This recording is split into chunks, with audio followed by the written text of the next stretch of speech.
अस्सलाम वालेकुम जी। उम्मीद है तमाम लोग ठीक ठाक होंगे, खैर खैरियत से होंगे। मैं ठीक ठाक हूँ अल्हम्दुलिल्लाह। एक क्वेश्चन जो सबसे ज़्यादा मुझे अभी भी डीएम किया जाता है ना, वो ये है कि मैंने मैट्रिक किया हुआ है और मैं यूएई आना चाहता हूँ, या मैंने इंटर किया हुआ है या एफ़ए किया हुआ है तो मैं यूएई आना चाहता हूँ। क्या मेरा वीज़ा लग जाएगा, क्या कन्वर्ट हो जाएगा? तो सिंपल अल्फाज में इसका जवाब है नहीं। देखें, इस चीज़ को डिस्कस करते हुए ना काफ़ी अरसा हो गया, लेकिन स्टिल लोग इस चीज़ को लेके अभी भी कंफ्यूज होते हैं, पर्टिकुलरली ख़ासकर इंटर को या एफ़ए की डिग्री को। बहुत सारे लोगों को ये लगता है कि जो इंटर है ना वो स्किल्ड कैटेगरी के अंदर आती है, जबकि पहले स्टार्टिंग में ये हुआ था कि स्किल्ड कैटेगरी के अंदर काउंट की जा रही थी इंटर या एफ़ए की डिग्री, और कई लोगों के वीज़ाज़ लगे भी थे। लेकिन अब इस चीज़ को टोटल जस्टिफाई कर दिया गया कि जो मैट्रिक और इंटर है ना या एफ़ए है वो अनस्किल्ड के अंदर आती हैं। दो कैटेगरीज़ हैं, स्किल्ड और अनस्किल्ड, जो कि मेरे ख्याल में हम लोग बारहा डिस्कस कर चुके हैं।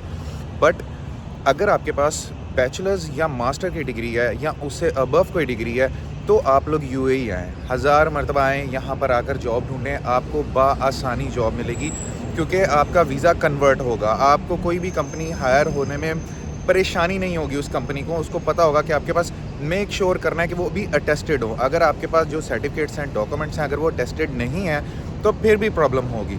तो जहाँ रही बात मैट्रिक और इंटर की, अगर वो अटेस्टेड भी है ना, आप आ भी जाते हैं तो आपका वीज़ा इस वक्त नहीं लगेगा, आप लेबर के अंदर काउंट होंगे।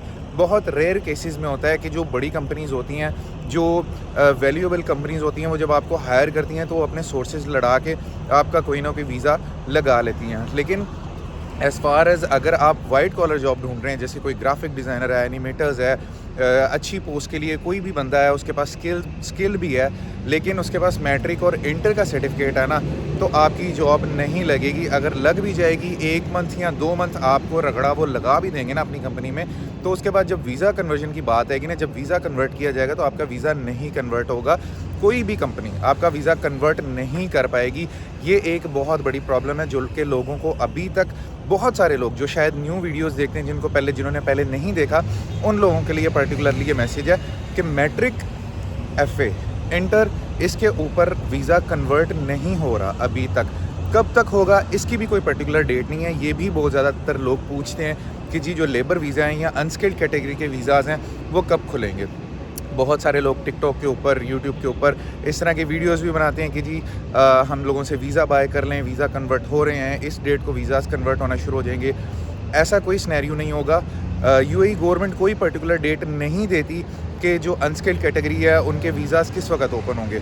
हाँ, ये मैं ज़रूर कहता हूँ अपनी वीडियोस के अंदर कि वीज़ास ओपन हो जाएंगे जब भी उनकी कोई पर्टिकुलर डेट होगी। उसकी शायद कोई ऑफिशियल अनाउंसमेंट हो या ना हो, बट वो हो जाएंगे। ऐसा नहीं हो सकता कि कभी अनस्किल्ड कैटेगरी के वीज़ाज़ ओपन ना हों। बट एज़ फार एज़ आज की डेट के हिसाब से जो अनस्किल्ड कैटेगरीज़ है, अभी तक मैट्रिक, एफ़ए, इंटर, कोई वीज़ा, कोई सिनेरियो ऐसा नहीं है कि आप लोगों के वीज़ाज़ लगेंगे। सिर्फ उन लोगों के वीज़ाज़ कन्वर्ट होते हैं जिनके पास मास्टर्स या बैचलर्स की डिग्री हैं, वो भी अगर आपके पास अटेस्टेड डॉक्यूमेंट्स हैं। अच्छा, अब इसके अंदर भी रिजेक्शन की गुंजाइश होती है थोड़ी बहुत, जैसे हम लोगों ने लास्ट वीडियो के अंदर भी बात की थी कि अगर 100% चांसेस हैं तो उसके अंदर से 5% या 10% मास्टर्स या बैचलर्स वालों के लिए भी रिजेक्शन के चांसेस होते हैं। जैसे कि डेमोग्राफिक्स का इशू आ जाता है, उस कंपनी के अंदर कोटा मौजूद नहीं है, तो बहुत सारे लोग कहेंगे कि जी आपने तो कहा था कि मास्टर्स और बैचलर्स के ऊपर वीज़ाज़ लग जाएंगे। मोस्ट प्रोबेबली हो सकता है कि जो जिस कंपनी में आपने अप्लाई किया वो लो प्रोफाइल कंपनी हो, उनके पास वीज़ा कोटा ना हो, या उनके पास डेमोग्राफिक्स का इशू चल रहा हो, तो इस वजह से most of the time masters या बैचलर्स वालों के भी जो वीज़ा हैं वो नहीं लगते। तो इस बात को अच्छे तरीके से समझ लें। आई गेस बहुत ही आसान अल्फाज में, मैंने कोई और दूसरी बात नहीं कि मैंने सिर्फ 2 चीज़ों के ऊपर डिस्कस की है कि वीज़ा क्यों नहीं लगेगा या किसका लगेगा। बाकी अपना ख्याल रखें, चैनल को शेयर, लाइक, सब्सक्राइब लाजमी कर लें। इंशाल्लाह मिलते हैं अगली वीडियो में। अल्लाह हाफिज़।